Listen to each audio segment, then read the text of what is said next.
Louvado seja Deus, bom dia, irmãos. Nesse 10 de novembro de 2024, com a parte 3 relacionada com a história da igreja.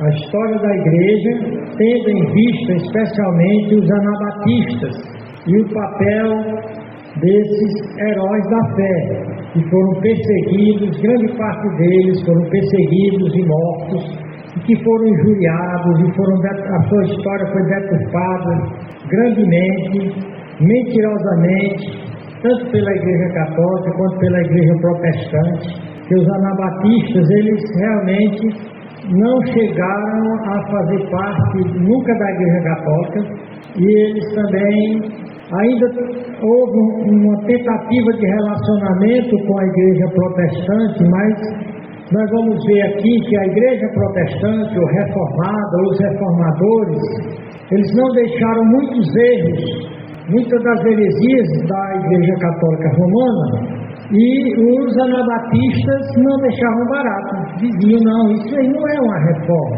vocês reformaram em uns pontos, em outros não. Então, a história dos batistas, ela, de acordo com uma das teorias da origem dos batistas, ela remonta desde João Batista, que seria o primeiro anabatista, aquele que se separou da religião oficial, que era a religião judaica, o farisaísmo. Ele tinha direito, o pai dele era sacerdote, ele tinha direito de ser sacerdote, mas ele rejeitou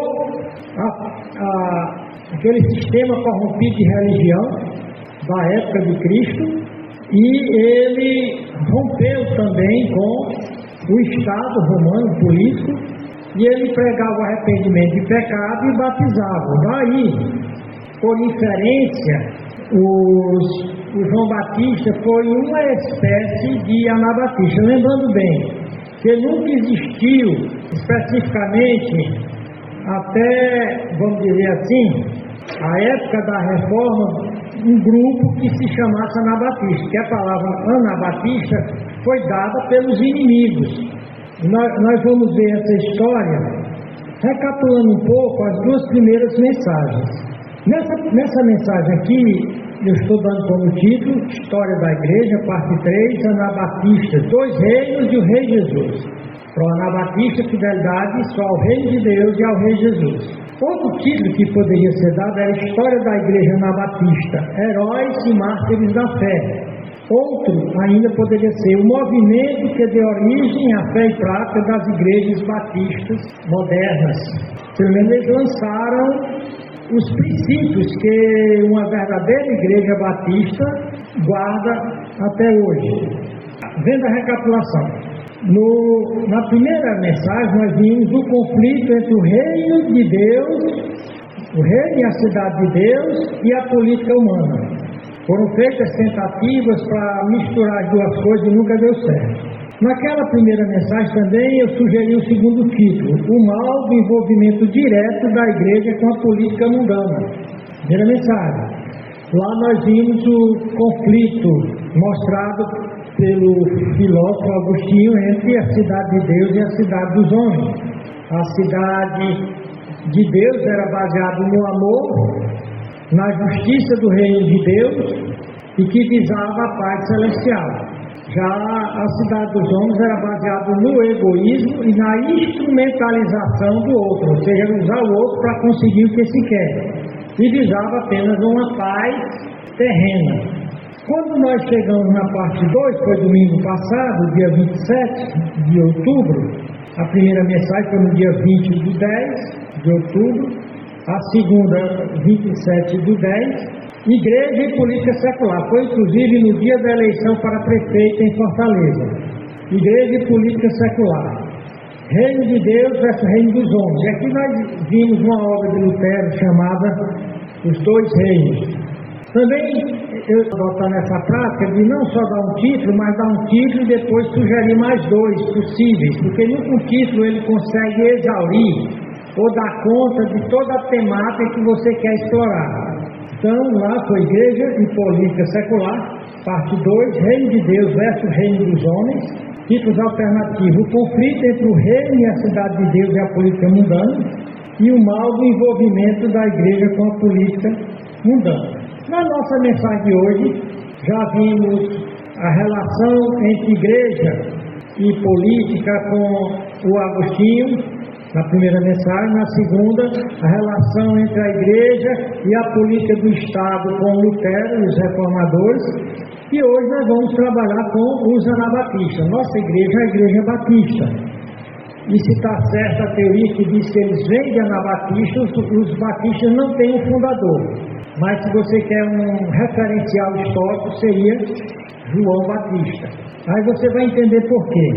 Nós vimos que João Batista inicia o seu ministério rebatizando, até porque naquela época os prosélitos, ou seja, não judeus, que queriam adotar o judaísmo, eles faziam uma ablução ou uma espécie de batismo. Os próprios judeus tinham essas abluções, essas purificações com água. Então João veio batizando.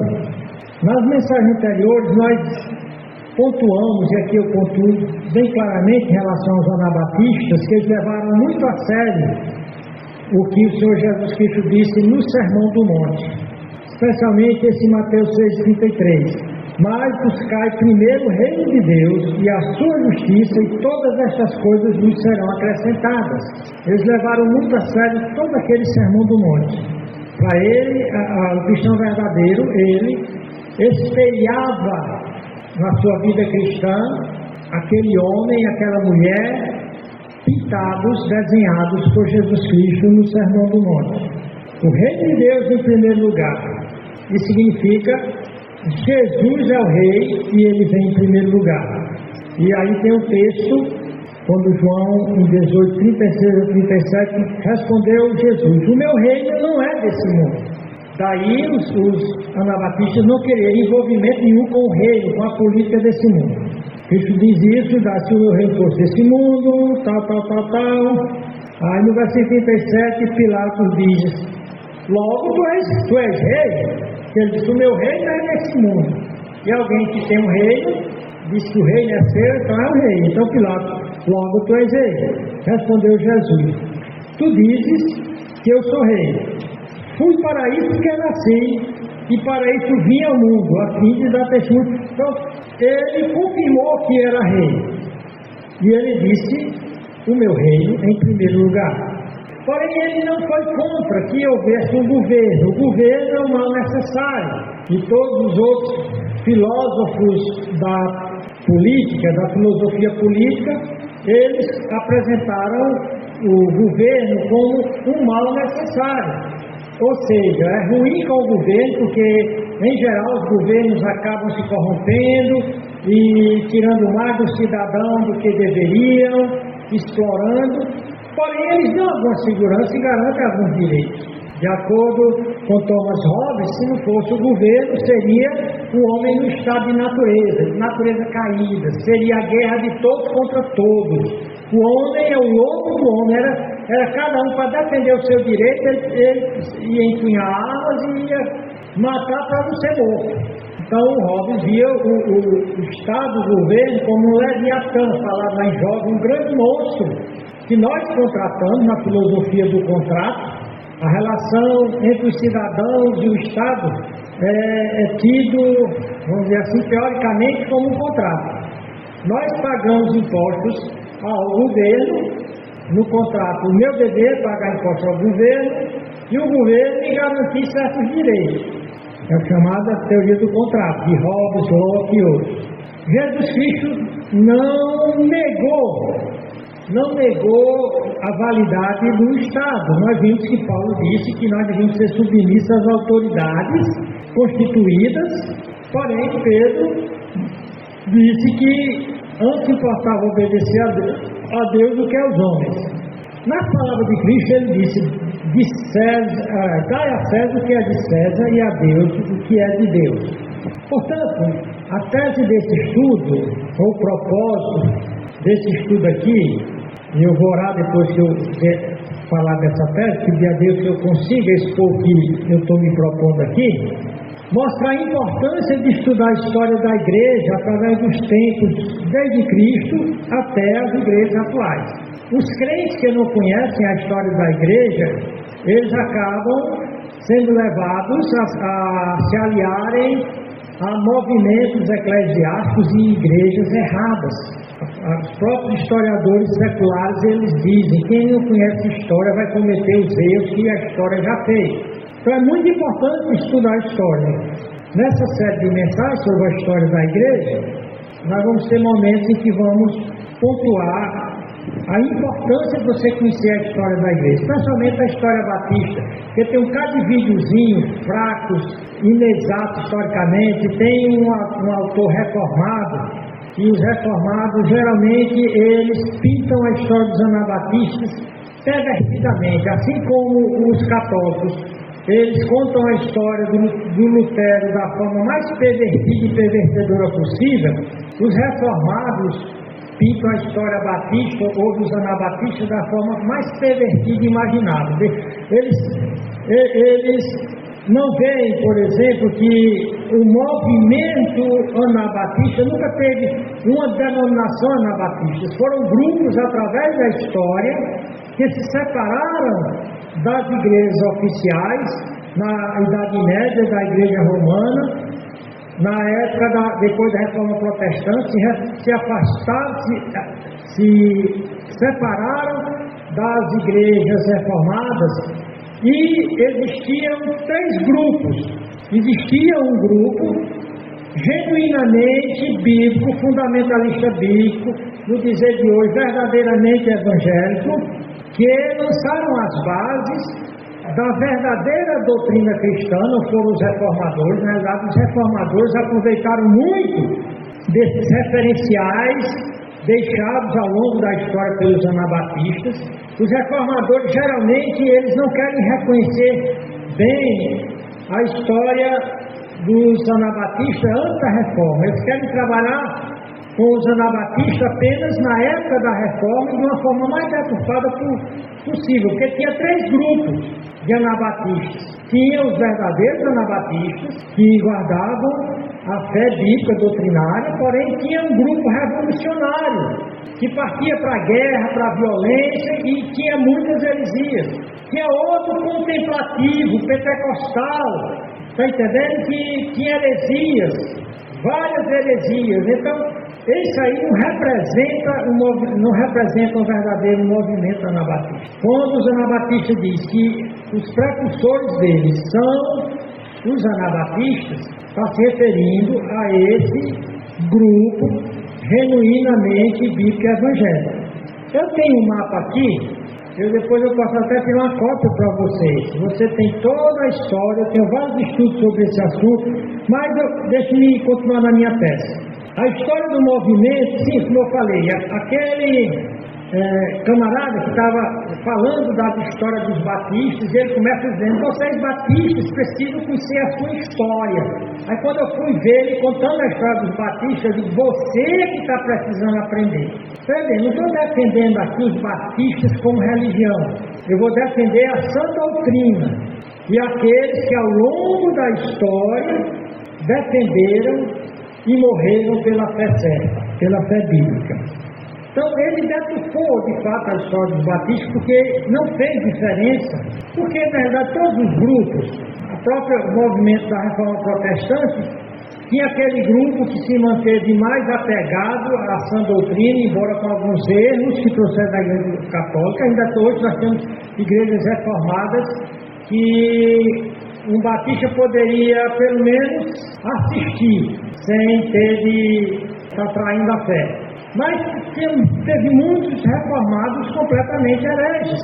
Hoje mesmo as igrejas batistas, tem igreja batista para toda sorte de gosto, que não tem nada a ver com a fé histórica dos batistas. Então todos os grupos você vai ver que tem um que fica mais próximo da Bíblia e outros se afastam mais. Os que ao longo da história que mais se aproximaram da Bíblia foi esse grupo, que nós chamaríamos de anabatistas fundamentalistas bíblicos, ou seja, o fundamento deles era a Bíblia. Foram eles que deram todos os precedentes bíblicos, doutrinários, que fundaram as igrejas verdadeiramente evangélicas, inclusive aquelas reformadas que são boas. E eu vou provar isso historicamente, à medida que a gente puder. Então, a história do movimento que criou as igrejas anabatistas é chave para entendermos como Deus tem conservado uma igreja fiel através dos tempos, independente de denominação, independente de receber apoio do governo. Deus tem conservado uma igreja fiel, que na Idade Média recebeu muitos nomes e tinha algumas características comuns a todas elas, tinha diferenças. Fizeram parte do que se chamou movimento anabatista. Não tinha uma denominação anabatista. Eles não tinham como se organizar com uma denominação, pois eles eram terrivelmente perseguidos. Veremos o que é o movimento anabatista, pelo menos vamos começar hoje. Nós vamos ver sua origem, os vários grupos que foram pejorativamente chamados de anabatistas.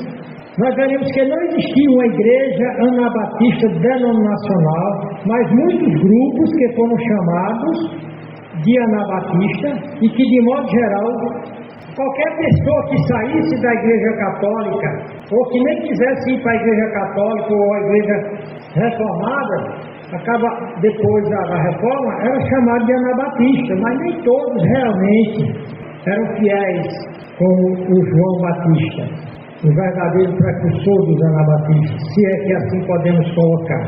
Por isso alguns grupos tentam demonstrar, grupos batistas, tentam demonstrar que a sua origem remonta ou retrocede aos anabatistas e até mesmo João Batista.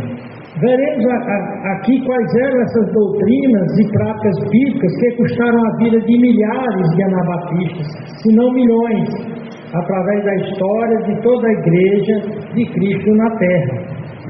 Eles foram cruelmente perseguidos e mortos, tanto por católicos romanos como por protestantes, aqueles que vêm de Lutero, Calvino, Zwinglio, principalmente, foram os maiores perseguidores dos anabatistas. Ou seja, a Igreja Católica faz uma caricatura miserável de Lutero, mas tem muita coisa de Lutero que mostra que ele não foi o herói que muita gente pensa. Então eles foram, e eu vou provar isso historicamente, foram provavelmente perseguidos e mortos, tanto por católicos romanos como por protestantes. Isso porque os anabatistas combatiam os erros de católicos romanos e protestantes. Os reformadores protestantes, Lutero, Calvino, Zwinglio e outros líderes protestantes em geral, odiavam com ódio terrível, sabe? Odiavam os anabatistas, porque eles os acusavam de terem feito uma reforma parcial e conveniente. Mantiveram muitos erros e práticas erradas da Igreja Católica Romana. Nós vamos mostrar isso aqui. Vamos orar. Senhor Deus, me ajuda agora a ser completamente honesto, historicamente, teológico e biblicamente, para expor a história desses verdadeiros heróis da fé, os anabatistas. Obrigado por tudo, em nome de Jesus Cristo. Amém. Lembra que o Agostinho, ele tentou criar uma espécie de sistema que explicasse como é que a igreja poderia se relacionar ou não com a política. Então ele cria aquela obra das duas cidades, cidade de Deus e cidade do homem. Porém, o que o Agostinho está tentando expor na sua cidade de Deus, cidade dos homens, e depois Lutero, nos dois reinos, porque Lutero não concordava com as absurdidades cometidas pelos papas, pelo reino imperial do papa. Então ele tenta criar uma igreja estatal diferente da Igreja Católica Romana, porém continuava uma igreja prostituída pelo Estado. Tanto Zwinglio acreditava que devia ter uma igreja estatal, uma igreja da comunidade, por isso que eles acreditavam que era importante o batismo, para que toda a comunidade, toda a cidade pudesse pertencer à igreja, desde o nascimento, e os anabatistas foram absolutamente contra isso. Os anabatistas, nós vamos ver que eles criam que só se podia batizar crentes, adultos, e quando eles se convertessem. Porém, o Lutero, o Calvino e os índios, por questão de conveniência estatal. Nós precisamos do apoio do Estado e da comunidade inteira. E a maneira de fazer isso é batizando crianças, do jeito da Igreja Católica. Então, o que causava grande ódio aos reformadores era exatamente a heresia do pedobatismo, batismo de criança, do sacramentalismo, que o batismo de alguma forma coloca você no reino de Cristo, assim como a circuncisão colocava o judeu na comunidade judaica, ou seja, de comparar o batismo cristão com a circuncisão do judeu. Então, continuando, a doutrina, nós vimos a doutrina das duas cidades de Agostinho, dos dois reinos de Lutero. Nós vamos ver agora essa doutrina dos dois reinos, ou das duas cidades, dos anabatistas, que, embora eles não escreveram um livro sistematizando como o Lutero, como o Agostinho fez, que tinha o apoio da Igreja Católica Romana, estatal, do Estado Romano, o Lutero tinha o apoio dos príncipes alemães e europeus, os anabatistas tinham a perseguição do Estado e a perseguição das igrejas estatais. Os católicos odiavam os anabatistas e também os reformados. Então, o anabatismo, seu ponto principal, tinha a ver com a real separação entre igreja e Estado, o batismo somente de crentes. Por isso que ele dizia que quem saía de uma igreja reformada, presbiteriana, luterana, anglicana, católica, batizado como criança, não foi batizado. Precisava ser batizado de novo. Por isso, nós vamos ver aqui qual foi a data em que a Igreja Católica Romana, no seu direito canônico, estabeleceu a morte por afogamento dos anabatistas. Nós vamos ver que a Igreja Reformada, ou dos reformadores, de matar quem discordasse de que o batismo de criança não era válido. Eles deram legalidade ao assassinato de milhões e milhões de anabatistas. Eu vou citar aqui um escrito de um estudioso anabatista, esse Lynn Martin. Eu vou fazer uns recortes quando ele vai comentar essa questão dos dois reinos, essa base anabatista de separação do mundo, da política. No resumo que eu fiz, ele diz: o anabatismo adere à doutrina dos dois reinos, que ensina o quê? O que era que ensinava os anabatistas? Os anabatistas ensinam que existem dois reinos diferentes na Terra, a saber, o reino desse mundo e o reino pacífico de Cristo. Esses dois reinos não podem compartilhar ou ter comunhão com o outro. As pessoas do reino desse mundo nascem da carne, têm uma mente terrena e carnal.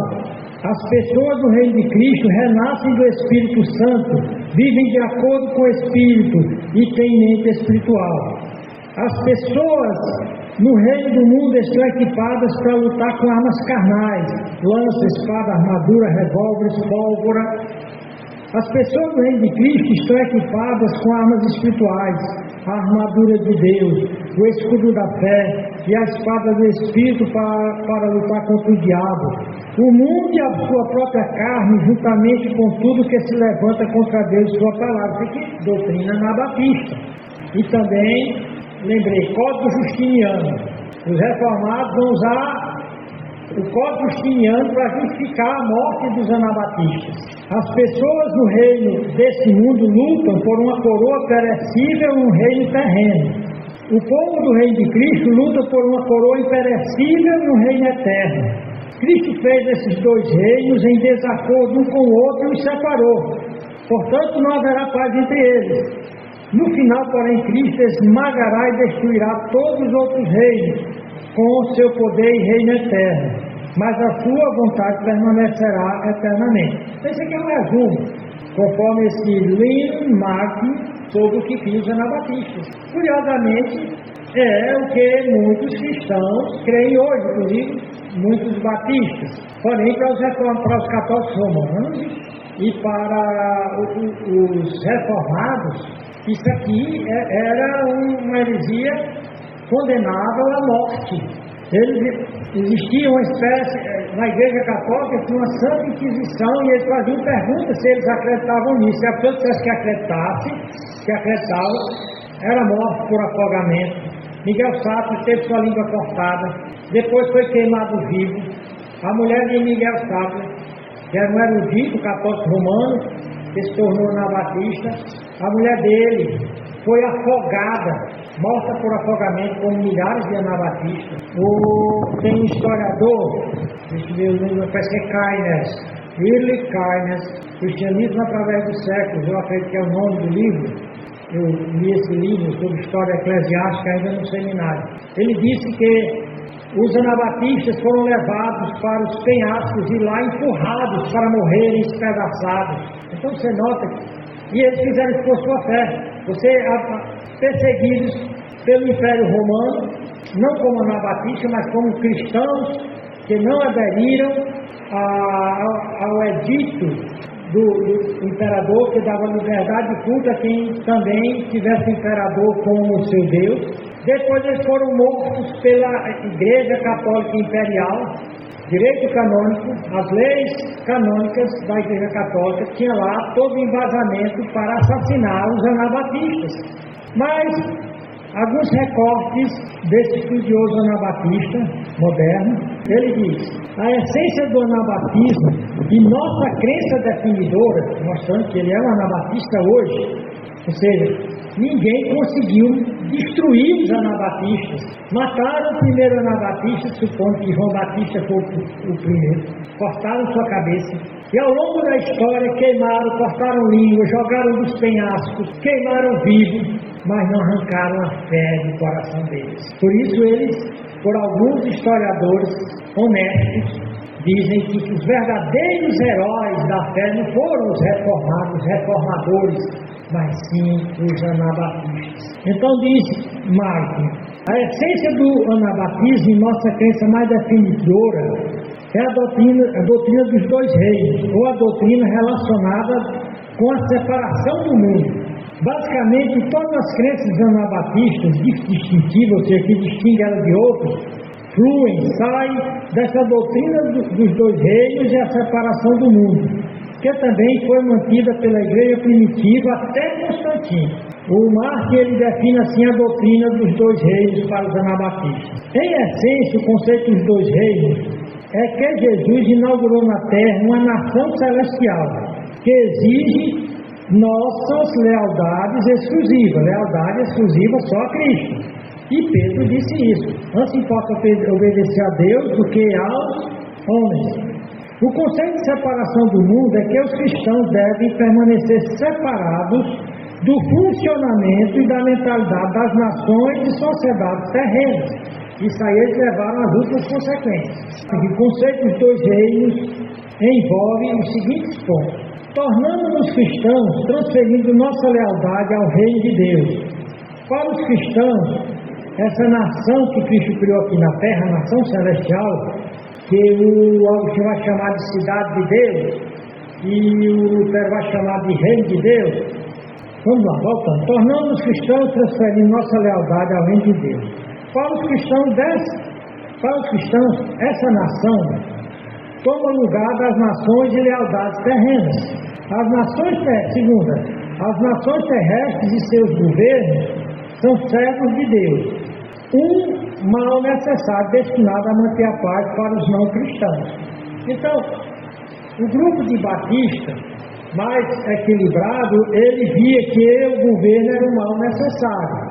Os amistas, que são anabatistas de hoje, eles se separam completamente, até da tecnologia. Não sei se já ouviu o documentário sobre os amistas. É uma comunidade de anabatistas onde eles se separam, eles mesmos fabricam as roupas deles, todos os artefatos, lá não tem televisão, não tem rádio, não tem. Eles ainda andam de carroça. Eles acham que. Então eles levam a questão da separação às últimas das últimas consequências. O reino de Deus e seus cidadãos não podem se misturar com o governo terreno. Isso aqui é a doutrina dos dois reinos. Os dois reinos são incompatíveis. Que é incompatível? Não dá para casar os dois. E são incompatíveis em quê? Em seus valores, interesses, expectativas e mandamentos. Assim, os cristãos são embaixadores de sua nação terrestre. Estão aqui, o cristão aqui é o embaixador, não é real cidadão da terra. Ele representa a cidade celestial. Então, assim os cristãos são embaixadores de sua nação terrestre, que está aqui, são embaixadores, respeitando-a e orando sempre por ela, obedecendo-a sempre que é possível, enquanto prestam serviço completo, pleno e absoluto à nação de Deus como cidadão do reino de Deus. E nós vamos ver como muito disso aqui está está realmente baseado no que a Bíblia ensina no Novo Testamento e era praticado pela igreja antes de Constantino, em 313, criar a igreja imperial. Conceitos de rei e reino para os anabatistas.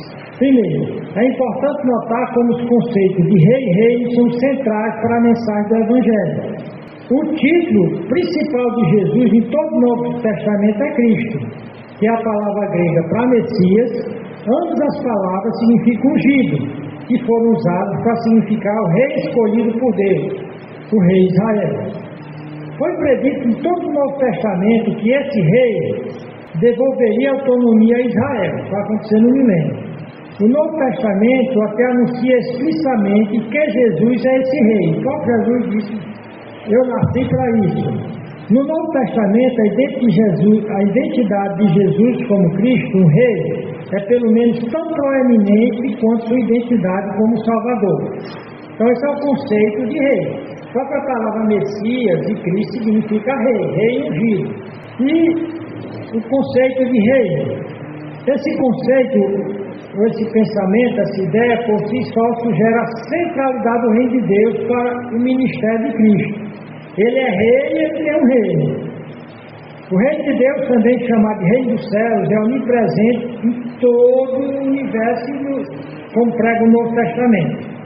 O reino de Deus é a primeira mensagem de Jesus. Em Mateus 4,17, desde então, começou Jesus a pregar e a dizer: arrependei-vos, porque é chegado o reino de Deus. Então, o reino de Deus não é colateral, não é periférico. Desde então começou Jesus a pregar e a dizer: arrependei-vos, porque é chegado o reino dos céus. Então, o reino dos céus é o assunto principal das parábolas e ensinamentos de Jesus. O reino dos céus é o assunto também depois da morte de Jesus e da sua ressurreição. De fato, o Evangelho é chamado de Evangelho do Reino, uma vez que o reino é tão central para a mensagem do Novo Testamento. Então, esse reino define o cristianismo. Era assim que os anabatistas viam. Como eu falei para vocês, eu tenho um mapa aqui, que a gente vai aos poucos trabalhando nele, ao longo das nossas mensagens. Ele mostra aqui uma linha ininterrupta de anabatistas, através desde o início lá da igreja, daqueles primeiros cristãos, lá no Concílio de Jerusalém. Aí eles tiveram vários nomes, não necessariamente anabatistas. Eles tiveram nome. Tinha 3 grupos. Isso é muito importante para você entender, como eu já falei aqui. Tinha 3 grupos. Tinha um grupo de anabatistas hereges, ou seja, esse grupo, ele até chegava a misturar a salvação pela fé com religiosidade. Ele chegava a misturar a palavra de Deus com revelações fora da Bíblia, como alguns grupos nós vamos ver. Eles estavam muito centralizados em seus fundadores. Porém, havia um anabatismo bíblico que vem desde lá João Batista, o Concílio de Jerusalém.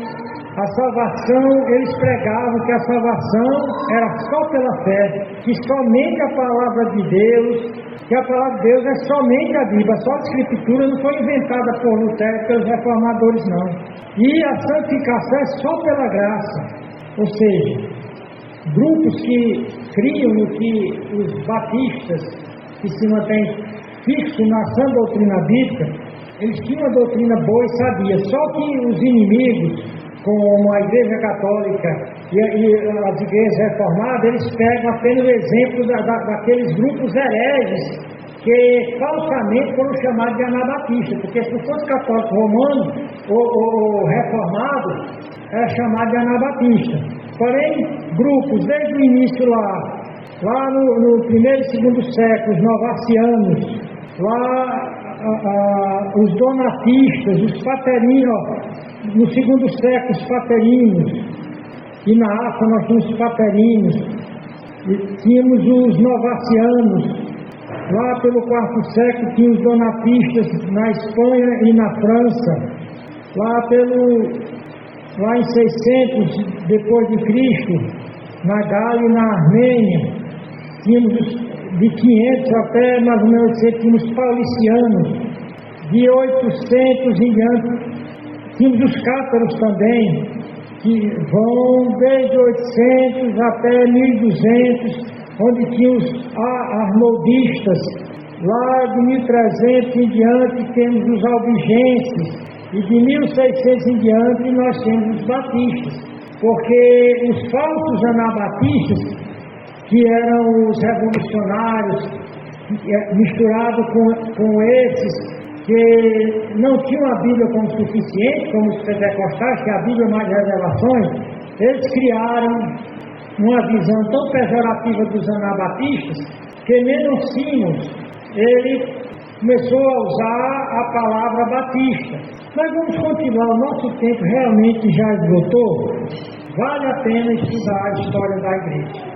É muito edificante, especialmente para nós que somos batistas. Nós não estamos defendendo aqui os batistas, nós não defendemos uma denominação, porque assim como o Estado, as denominações são mal necessárias. Toda denominação tende a se corromper, tende a criar credos, muitas vezes que são fruto da criação do interesse humano, da política humana. Por isso que ao escolher uma denominação, o crente tem de escolher uma que esteja mais próximo dos ideais verdadeiramente ligados à sã doutrina, especialmente com esses precedentes criados por esses vários anabatistas através da história.